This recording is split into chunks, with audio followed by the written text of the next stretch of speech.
मित्रों, आपकी बात आपके साथ राकेश मोहन त्यागी यूट्यूब चैनल के से 120वें अंक में आप सभी का हार्दिक स्वागत, अभिनंदन, नमस्कार। आज की बात शुरू करने से पहले मैं आप सभी के समक्ष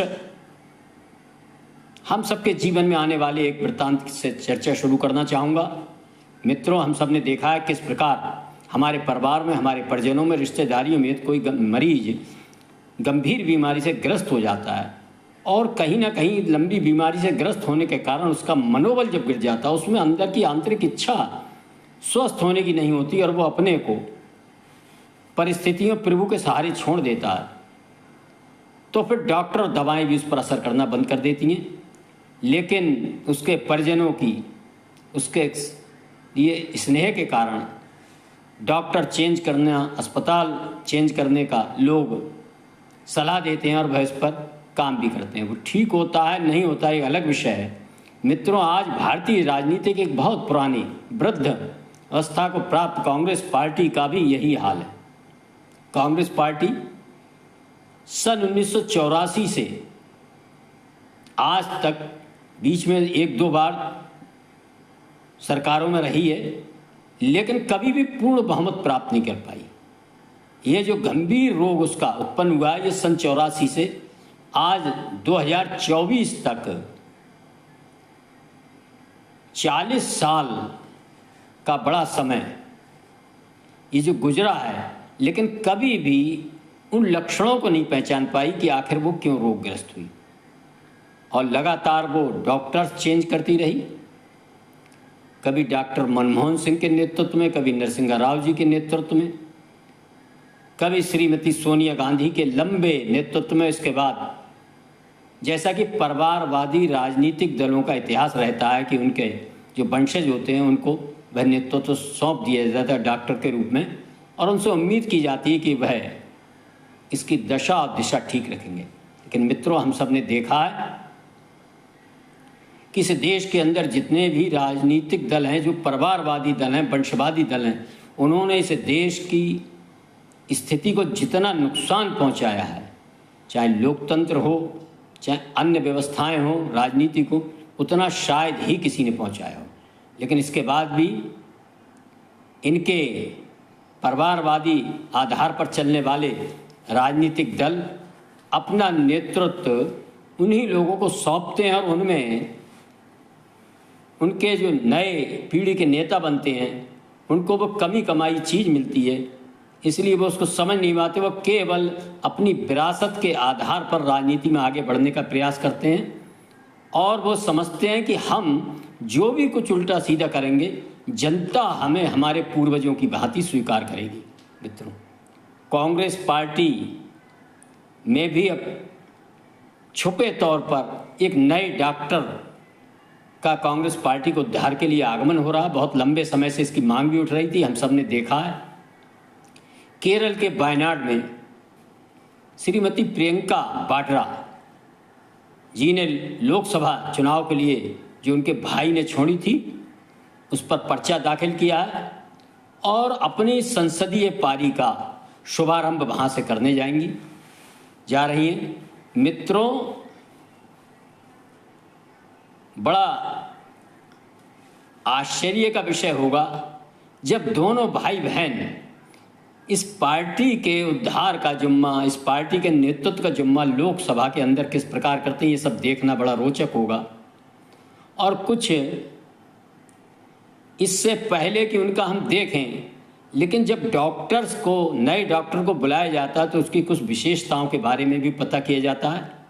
श्रीमती प्रियंका वाड्रा इससे पूर्व में भी लंबे समय से राजनीति में सक्रिय हैं और पिछले उत्तर प्रदेश के चुनाव में हम सब ने देखा पूरी तरह उनको प्रभारी बनाकर भेजा गया था और उनके नेतृत्व में उस समय जो उनका मीडिया था, अन्य लोग थे, किस प्रकार उनकी छवि को लगातार गढ़ने का काम करते थे और उनकी छवि में, उनके शक्ल में उनकी दादी पूर्व प्रधानमंत्री स्वर्गीय श्रीमती इंदिरा गांधी जी की छवि को देखकर जनता को भ्रमित करने का प्रयास करते थे। यही वंशवादी राजनेताओं और उनका जो सिस्टम होता है उसका यही काम होता है।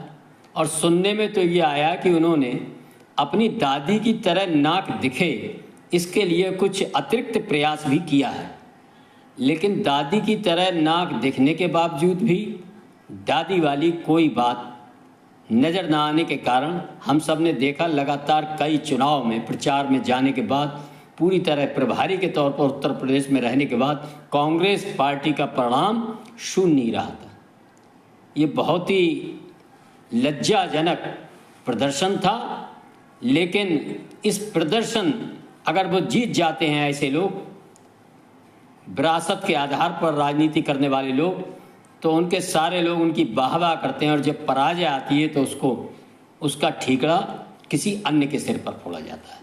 मित्रों, ये वही प्रियंका वाड्रा जो कह रही थी कि लड़की हूँ, लड़ सकती हूँ और महिलाओं के सम्मान के लिए हर कहीं जा सकती हूँ।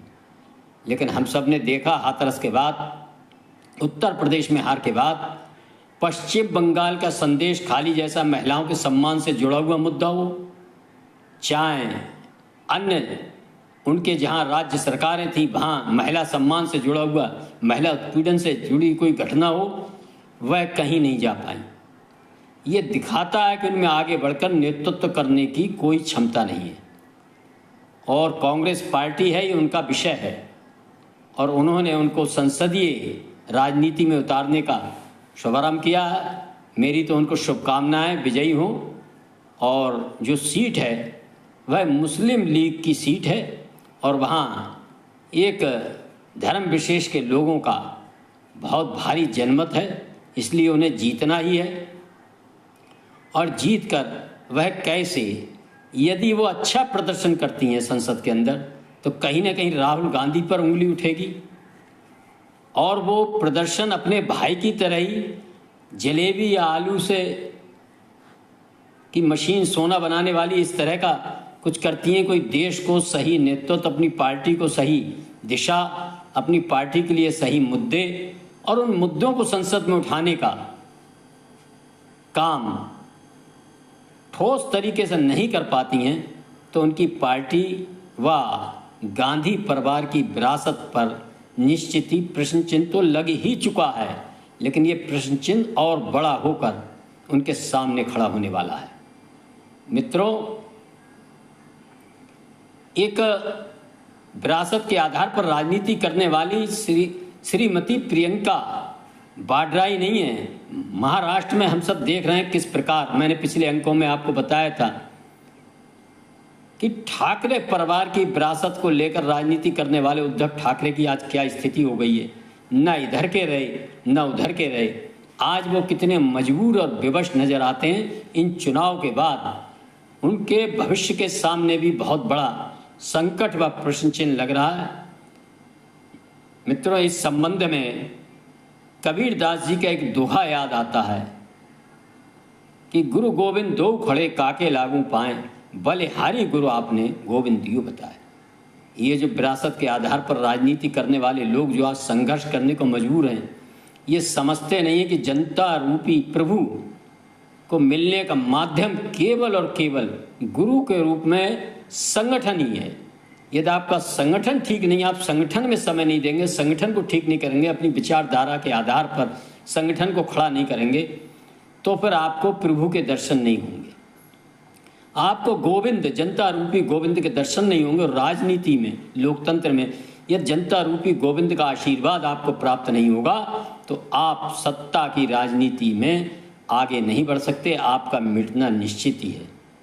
इसलिए जब तक आप गुरु अपने संगठन की शरण में जाकर संगठन को मजबूत करने का काम नहीं करेंगे, केवल को सतही को झूठे को छल प्रपंच वाले नारे व अपने पुराने विरासत के आधार पर अपनी दादी की तरह अपने बालों की एक लट रंग कर उनकी तरह दिखने के आधार पर आप यदि राजनीति में आगे बढ़ने का प्रयास करेंगे, तो आप बहुत बड़े भ्रम के शिकार होंगे। मित्रों, आज के इस अंक में मैं अपनी वाणी को विराम देते हुए आप सभी से एक अनुरोध करना चाहूँगा सदा की भांति कि इन अंकों को प्रसारित कार्यक्रमों को सुनकर लाइक करें, शेयर करें, और जिन बंधुओं ने चैनल सब्सक्राइब नहीं किया है, मेरा अनुरोध है वो चैनल सब्सक्राइब करें। आप सबने सुना, इसके लिए धन्यवाद। जय श्री राम, जय श्री वाल्मीकि भगवान, भारत माता की जय। धन्यवाद।